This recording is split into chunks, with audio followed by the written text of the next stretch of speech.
Sriman Narayana Narayan Hari Hari Sriman Narayana Narayan.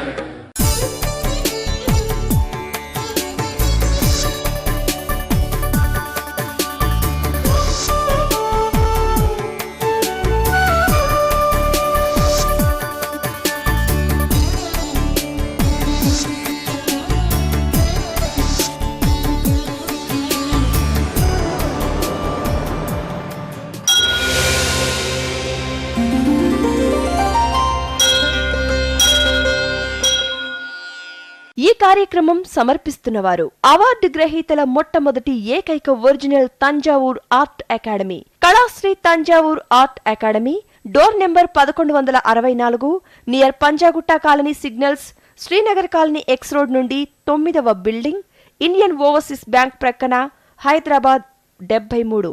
Website www.kalasriarttemple.com। Sriman Narayana Narayan Hari Hari Sriman Narayana Narayan Hari Hari Sriman Narayana Narayan Hari Hari Sriman Narayana Narayan Hari Hari. కనపడని సర్వదేవతల చిత్రాలను కనుల ముందు సాక్షాత్కరింపచేసే దైవాంశ కళ చిత్రకళ. పుట్టుకతో మాత్రమే వచ్చే అరుదైన చిత్రకళను రత్నశాస్త్రం, నాడీశాస్త్రం, వర్ణశాస్త్రం, వాస్తు, జ్యోతిష్య, సాముద్రిక లక్షణాలన్నింటితో క్రోడీకరించి బ్రహ్మీ ముహూర్తంలో నక్షత్రయుక్తంగా దేవీ దేవతల అదృష్ట చిత్రాలను చిత్రీకరించటం కళాశ్రీ కేశవ గురుస్వామి ప్రత్యేకత.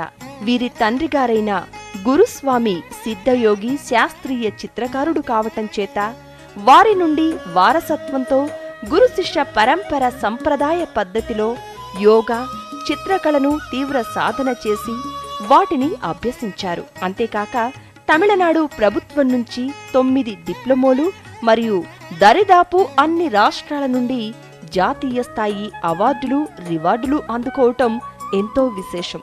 వీరి సంతానం కూడా చిత్రకారులే కావటంతో పాటు వీరు కూడా అవార్డ్స్ గ్రహీతలే కావటం మరో విశేషం. వీరి కుటుంబంలోనే పద్మశ్రీ, కళాశ్రీ అవార్డుల పంట పండింది.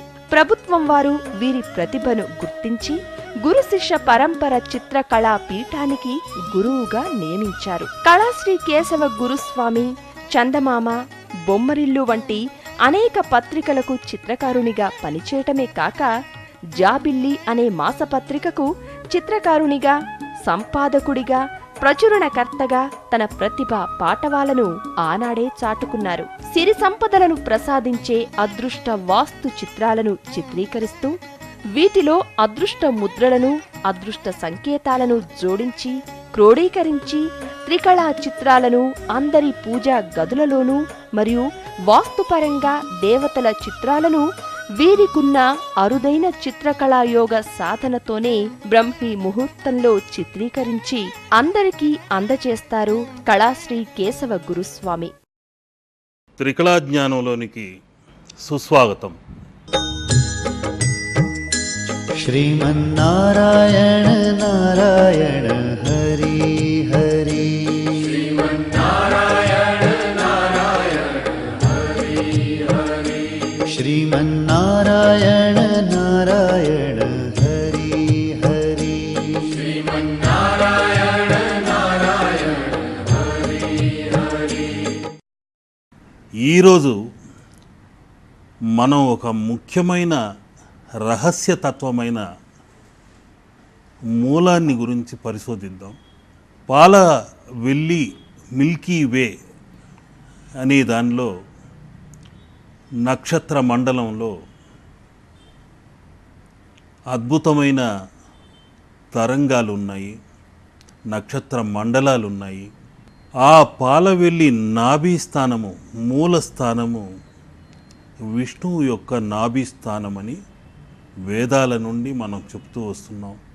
ఇప్పుడున్న సైన్స్ కూడా ఆ మూలస్థానం నుండి, ఆ మిల్కీ వే సెంటర్ పాయింట్ నుండి ఒక రేడియేషన్ శబ్దాలు తరంగాలు లాంటివి వస్తున్నాయి. టామ్ అని ఒక విచిత్రమైన ధ్వని బయలుదేరుతుంది. ఆ టామ్ అన్నదే ఘంటానాదము.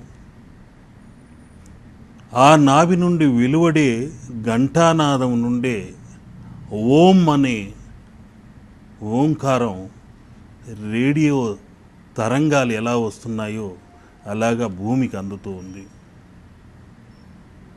ఆ టామ్ అనే చిహ్నంగానే ఆలయాలలో గంట కూడా అమర్చి టామ్ అనే శబ్దాన్ని సృష్టించి మన శబ్ద తరంగాలను ఆ పాలవెల్లిలోని మూలానికి పంపుతున్నాం.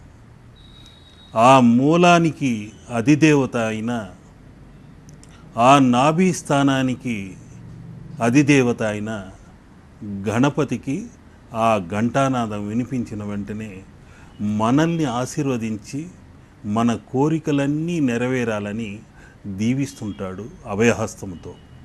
ఆ మూల నక్షత్రము అక్కడే ఉంది. ధనుస్సు రాశి కూడా ఆ ప్రదేశంలోనే ఉంది. ఆ మూలా నక్షత్ర సమూహం నుండి కాస్త పైకి చూస్తే ఆదిశేషు తత్వముతో విశ్వమంతా పానుపుగా పరిచి ఆ విశ్వమనే విష్ణువుకు శయనించేందుకు ఆ ఆదిశేషుడు పానుపై ఉన్నాడు. ఆయన నాభీస్థానము ఆ మూలా నక్షత్ర స్థానం నుండి ధనుస్సు అనే రాశి నుండి బాణాకారంలో పాలవెల్లిని మీరు కాస్త నిశితంగా చూస్తే వినాయకుడి తొండము ఎలా ఉందో అలా తిరిగి ఉంటుంది. రామకృష్ణ పరమహంస కూడా ఈ యోగ సాధనలో నాకెక్కడి నుండో పరమాత్ముడి నాభి నుండి టామ్ అనే శబ్దం వినిపించిందని శిష్యులకు ఒకసారి చెప్పాడట. ఆ టామ్ అన్నదే ఆ పరమాత్ముని నాభి స్థానం నుండి టామ్ అనే శబ్ద తరంగాలు బయటకు వచ్చి మెల్లమెల్లగా దీర్ఘంగా వ్యాప్తి చెంది ఈ శూన్యంలో లయం అవుతూ ఉంటుంది. ఆ టామ్ అనేది ఓంకార ప్రణవమై ఆ గీంకారం చేసే విఘ్న వినాయకుడి రూపాన్ని సంతరించుకొని విశ్వం యొక్క రూపాన్ని మనకు తెలియచేస్తూ ఉంది. అనాహతము అంటే కొట్టకుండా శబ్దము వచ్చేది. శబ్దం ఏదైనా కొడితేనే కదా శబ్దం వచ్చేది. అటువంటిదే ప్రణవనాదం. ఆ భగవంతుడి హృదయస్థానం నుండి, అనాహత స్థానం నుండి ఆ ప్రణవ శబ్దాలు మనకు అందుతున్నాయి. అక్కడ హృదయస్థానంలో ప్రారంభమై మన హృదయస్థానంలో కూడా విలీనమవుతుంటాయి. అందుకే ప్రతి ఆత్మలోనూ పరమాత్మ ఉన్నాడు అన్నది మనం గుర్తించుకోవాలి. బయట కనిపించే విశ్వమంతా మనలో కూడా సందర్శించుకోవచ్చు. ఆ పాలవెల్లి సమూహాన్ని చూస్తే అనంతసేన తత్వముతో తీగలా సాగిన సర్పాకారముతో ఉంటుంది. సర్పాకారం అన్నదే మార్మిక సూచకం అన్నది ముఖ్యమైన అగ్నియోగా చేసే యోగులకే తెలుస్తుంది. అది పరమ రహస్యమైన మార్మిక సూత్రం. అది అందరూ యోగులకి సాధ్యమయ్యే పని కాదు. దాన్ని సందర్శించుకోవాలంటే కాస్త మనోనేత్రంతోనే చూడగలగాలి. ఆ మార్మిక సూచకమైన సర్పాకారమే అనంతశయనమై ఆ విశ్వమనే విష్ణువుకు పాన్పుగా ఉంది. శయనించిన ఆ విష్ణువు మేను నుండి అనేక గ్రహమండలాలు సృష్టి కార్యక్రమాలు జరుగుతున్నాయి. మూలమనే నాభి నుండి నాభి కమలము వికసించి ఆ నాభి కమలము నుండి బ్రహ్మ యొక్క సృష్టి కార్యక్రమం జరుగుతూ వస్తుంది. ఆ పాలవెల్లిని చుట్టూ ఆక్రమించి ఉన్న గ్రహమండలాలన్నీ అనంతశేషు బంధించి తన గురుత్వాకర్షణ శక్తిలో నిలబెట్టి ఉంది. ఆ అనంతశయనుడి వలయాలలో, ఆ మెలికలలో బంధించబడి గురుత్వాకర్షణ శక్తితో నిత్యం పరిభ్రమిస్తూనే ఉన్నాయి. సూర్య చంద్రాదులే కాదు, అనేక గ్రహ మండలాలు ఆ నాభి స్థానం కేంద్రంగా చేసుకొని ఆ మూలస్థానమైన మూలాధార చక్రమైన స్థానం నుండి పరిభ్రమిస్తూ అక్కడున్న గురుత్వాకర్షణ శక్తికి లోనై నిత్యం తిరుగుతూనే ఉంటాయి. అందుకనే మూలం అనేది ఎందుకు చెప్పొచ్చానంటే, గణపతి మూల ఆధార స్థానానికి అధిపతి. శయనించిన ఆ విష్ణుమూర్తి ఈశ్వర శక్తి అనే గురుత్వాకర్షణ శక్తితో తన లీలల్ని ప్రదర్శిస్తూ ఉంటాడు. గ్రహ మండలాన్ని తన ఇష్టం వచ్చినట్లు గురుత్వాకర్షణ శక్తితో తిప్పుతుంటాడు. ఏమాత్రం చిన్న గురుత్వాకర్షణ శక్తి బ్యాలెన్స్ తప్పితే మహా ప్రళయాలు వచ్చి గ్రహాలన్నీ ఢీకొని మహావిస్ఫోటమై ప్రళయమై జీవరాశి లేకుండా నశించిపోతుంది. అటువంటి మూలాధార తత్వమైన కేంద్రం అది. దాన్నే గెలాక్సీ మూలమని చెప్తుంటాం, పాలపుంత మూలమని చెప్తుంటాం. సైన్స్లో చెప్పాలంటే గెలాక్టిక్ సెంటర్ అంటారు. మనం చెప్పేది మూలాధారము, నాభి స్థానము అంటుంటాం. అటువంటి మూలము నుండే, ఆ మూలా నక్షత్రాన్ని నుండే, నాభి నుండే బ్రహ్మకమలం వికసించి ఈ సృష్టి మొత్తం జరిగేలా ఆ బ్రహ్మ సృష్టి కార్యక్రమాన్ని ప్రారంభిస్తున్నాడు. ఆ మూలస్థానం నుండే, ఆ మూలాధారము నుండే ఓంకార ప్రణవం మనకు అందుతూ వస్తుంది. ఆ ఓంకార రూపమే గణపతి. అందుకని పాలవెల్లిని నా మనోనేత్రంతో దర్శించుకుంటూ నిత్యం ఆరాధిస్తున్నప్పుడు ఎన్నో అతీతమైన విచిత్రమైన దృశ్యాలు నాకు అందినవన్నీ బంధించి మీకు అందిస్తున్నాను. ఆ మూలాధారం నుండి ఆ ఠామ్ అనే శబ్ద తరంగాలు ఓంకార రూపమై మనకు నిత్యం ఆ తరంగాల్ని అందుకుంటుంటేనే మన ప్రాణస్పందన జరుగుతుంటుంది, మనోస్పందన జరుగుతూ ఉంటుంది, ఈ ప్రాణశక్తి జరుగుతూనే ఉంటుంది. ఆ తరంగాలు ఎప్పుడైతే కత్తిరించవేయబడతాయో మనకు మరణం తథ్యం. కాబట్టి శరణం అంటూ ఆ గణపతిని వేడుకుంటూ ఉంటే తప్పనిసరిగా మీ కోరికలన్నీ నెరవేరి అదృష్టవంతులవుతారు. నేను దర్శించుకున్న పాలవెల్లి గణపతి ఎలా ఉన్నాడో, నా మనోదృష్టికి ఎలా అందిందో అవన్నీ మీకు తెలపడానికి మరీ ఆతృతగా ఆ చిత్రాన్ని మీ ముందు ఉంచేందుకు ఇప్పుడు చిత్రించి చూపిస్తున్నాను. ఆ పాలవెల్లిలో ఆ మూల ఆధార చక్ర నివాసిని అయిన విఘ్నేశ్వరుడు ఎలా ఉన్నాడు, విష్ణువు ఎలా శయనించి ఉన్నాడు, ఆ పాలవెల్లి అనంత శేషువై ఎలా ఉంది, నా మనోనేత్రానికి అందిన మరో సృష్టి ఇప్పుడు చిత్రించి చూపిస్తున్నాను. విశ్వ వినాయక ముద్రని మనం ఇప్పుడు సందర్శించుకుంటున్నాం.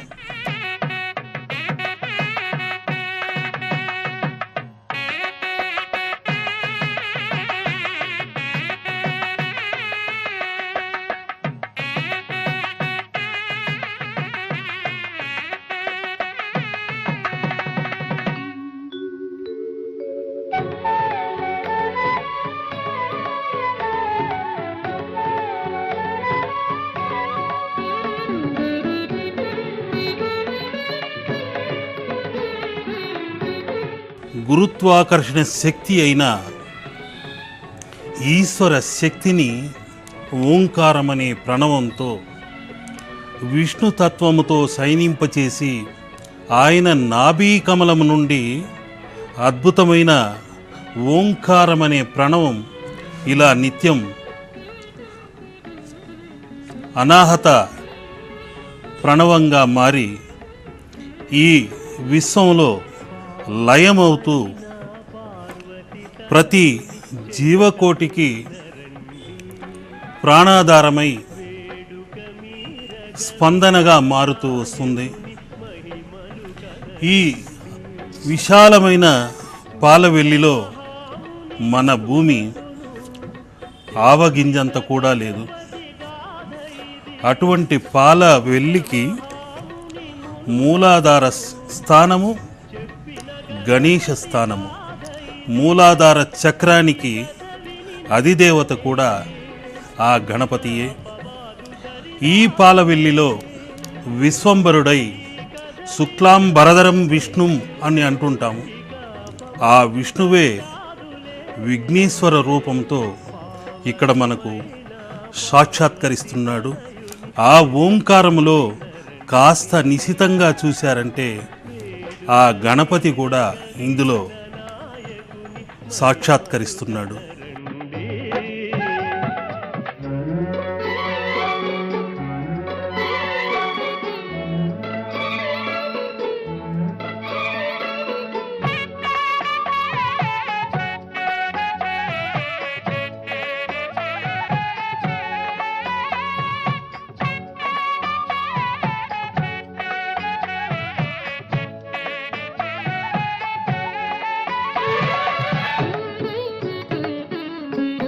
ఈ విఘ్నేశ్వరుడు, ఆ విఘ్నేశ్వరుడిని పృథ్వీతత్వముతో మట్టితో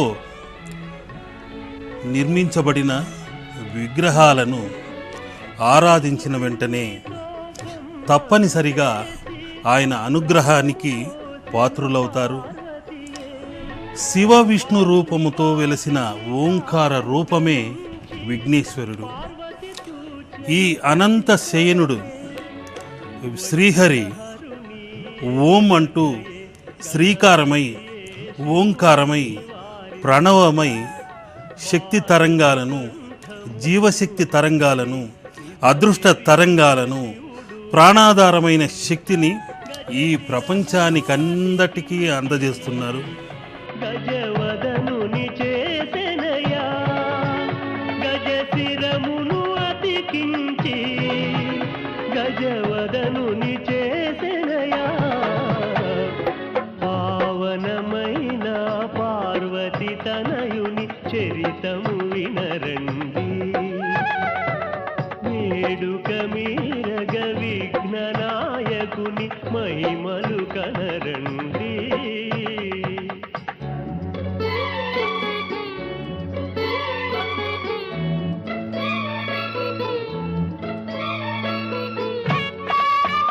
ఈ అనంత విశ్వం అనేక రకములైన పాల వెల్లిల మయమై నిత్యం ఆ శివ శక్తి తత్వముతో, విష్ణు మాయతో, ఓంకారమనే ప్రణవ గురుత్వాకర్షణ శక్తితో ఇలా పరిభ్రమిస్తూనే ఉంటాయి. నక్షత్ర మండలాలు, గ్రహమండలాలు, మన గ్రహమండలం ఎలా ఉందో అలాంటివి కొన్ని కోట్ల మండలాలు ఉన్నాయి. అనేక రకములైన పాల వెల్లుల్ని మనం దర్శించవచ్చు. మన పాల వెల్లికి మూలాధారం గణపతి ఒక్కడే. అటువంటి గణపతికి, అటువంటి విశ్వంబరుడికి, ఆ శ్రీహరికి శయనమై ఉన్నాడు. ఆయనకు పానుపై అనంతశేషువైన ఈ ఆదిశేషుడు ఇలా 7 తలలతో సప్త స్వరములై, సప్తగిరులై ఆయన వెంట ఉన్నాయి. అటువంటి సప్తాంశమైన ఈ ఆదిశేషుడే మరి కాసేపట్లో పాలవెల్లి విశ్వ వినాయకుడై మనకు సాక్షాత్కారం కలిగించబోతున్నాడు. నా మనోదృష్టి కందిన, నా తపస్సు కందిన మరో దృశ్య కావ్యం ఇది. దాన్ని, నా తపోఫలాన్ని మీకందరికీ ప్రదర్శించాలనే ఉద్దేశ్యంతోనే ఈ చిత్రరాజాన్ని ఈరోజు మీ ముందుంచుతున్నాను. చెప్పిన గణపతి గాథ ఇది, సూత మహాముని మునులకును చెప్పిన గణపతి గాథ ఇది. ఈ కథ వినినంతనే దరి రాదులే. ఈ విఘ్న గణపతి, విశ్వంబర గణపతి ఎక్కడైతే ఉంటాడో అక్కడంతా ఎటువంటి దుష్ట శక్తులు ప్రవేశించకుండా ఉండాలని ప్రార్థిస్తూ ఈ విశ్వ వినాయకుడిని, నాయకుడికే నాయకుడైన గణపతి అన్ని గణాలకు, జీవకోటిలోని సకల గణాలకు అధిపతిగా, గణపతిగా, జీవకోటి ఆధారభూతమై ఉన్నాడు. అటువంటి విఘ్న గణపతి నాకు సాక్షాత్కరించిన మూర్తిని, గణపతిని ఈనాడు మీ ముందు చిత్రించి చూపిస్తున్నాను. ఈ చిత్రంలోని అనుగ్రహ తరంగాలన్నీ నిత్యం మిమ్మల్ని సదా రక్షిస్తూ జీవకోటిలోని అనంత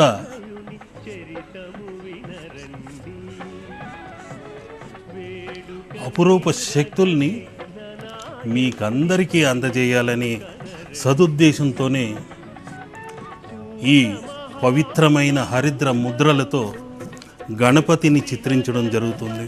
గాథయిది సూత మహాముని మునులకును చెప్పిన గణపతి గాథ ఇది. ఈ కథ వినినంతనే ఇక అపవాదు దరి రాదులే. ఈ కథ వినినంతనే ఇక అపవాదు దరి రాదులే. పావనమైన పార్వతి తనయుని చరితము వినరండి. వేడుక మీరగ విఘ్న నాయకుని మహిమలు కనరండి.